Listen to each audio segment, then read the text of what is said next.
Ethical and humanistic thought.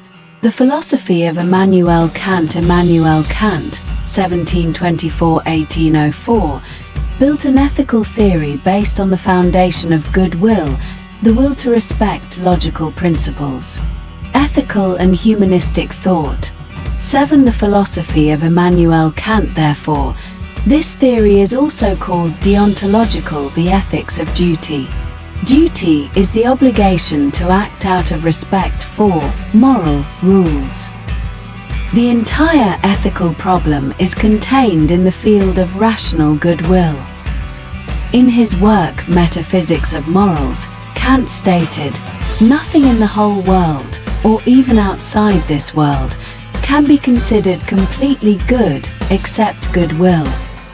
Where there is no goodwill, no self-determination, there is no moral environment." Intuitionism. Ethics. Intuitionism is the theory that morality exists entirely within the individual consciousness, that moral values arise from the will and purpose of each action, not based on the external form of expression, which is the result of an action. Kant believes that the good exists in the will itself, regardless of the results of the actions that are expressed externally. In fact, all actions are morally neutral. The will, the moral self of man, represents his choice before the requirements of moral rules. Right is inherently right and must be developed into will, regardless of the consequences. Let right be done, though heaven fall. When moral rules require us to will to carry out those requirements, regardless of any consequences. Imperative. Kant's moral criterion, the tool for testing the morality of an action, is the imperative. Act as if your principle of action, through your will, were the natural law of the whole universe. To determine whether an act of will is moral, one must rely on this criterion. Therefore, when contemplating breaking a promise, one must ask oneself, do I really wish that everyone breaks their promise when given the choice? If the answer is negative, the intended action is immoral.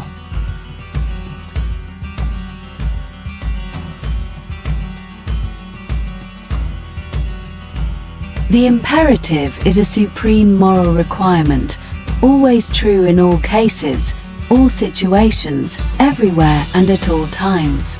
The imperative comes from conscience, is an unconditional, categorical requirement, without any limits or frameworks.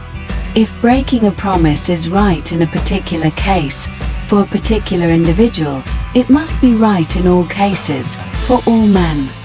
What is wrong for one man must be wrong for all men.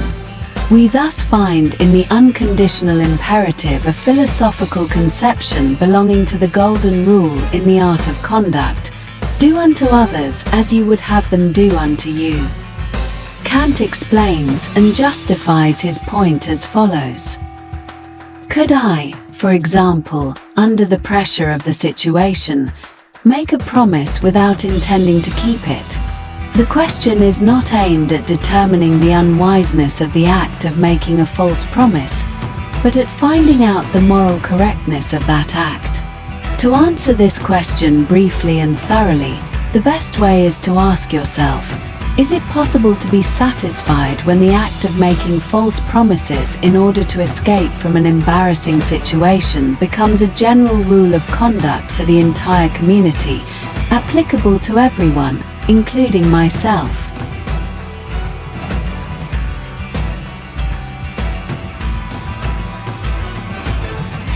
Immediately, I realized that while I wanted the right to lie, I did not want lying to become a general rule of conduct. If lying became a general rule, then, after all, there would be no such thing as a promise in the world. I could lie about what I intended to do in the future, but no one would believe me. Or, if someone did believe me, at that moment he would be lying back to me.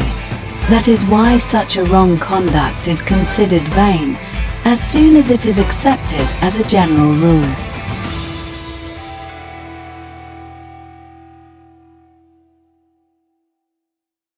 Independence of the will. According to Kant, morality is possible only with the existence of a rational good will in man, a freedom of choice that is not subject to anything other than itself.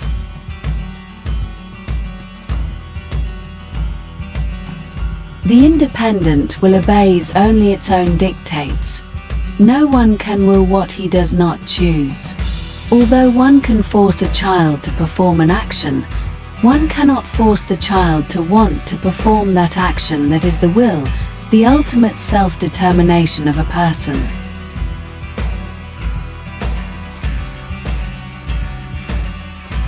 The only way to make others share one's will is to persuade them. If persuasion fails, there is no other possible way. The dignity of man. All things, except men, according to Kant, have an exchange value, which determines their commercial character.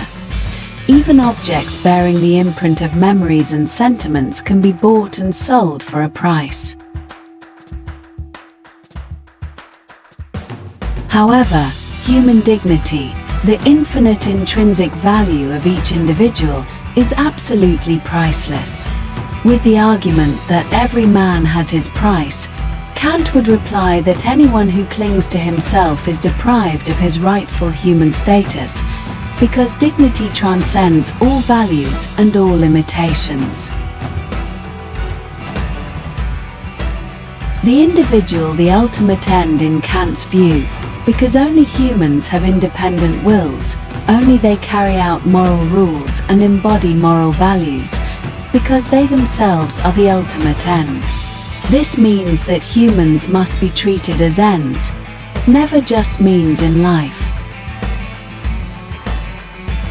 In fact, every individual can be used for some purpose, so he has a utility value. However, because he is also a creature of true and infinite value.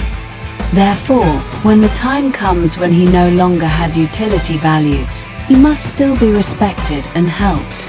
After all, with his dignity beyond all values and limitations, man is the ultimate purpose of life. The parasitic nature of wrong. Kant points out that evil exists as a parasite, that it is like a mold that cannot grow on its own but can only cling to the field of goodwill.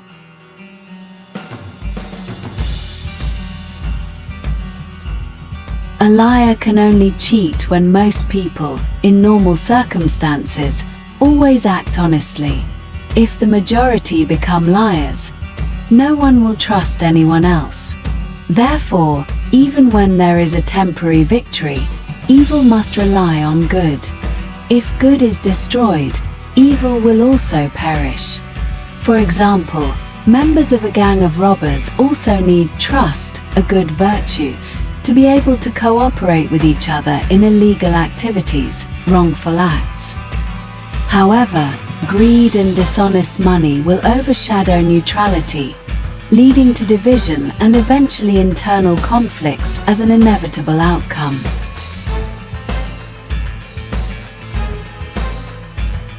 The good world. Kant believed that the world is formed on the basis of moral laws. Therefore, if an individual pursues an immoral life, he will discover that those laws will eventually sweep away any effort to go against the flow of life. A society, organization, or business that operates on an immoral foundation will never have lasting success. A businessman who is only interested in making a profit, regardless of means and tricks, will realize that fraud and deceit only bring distrust and legal disaster.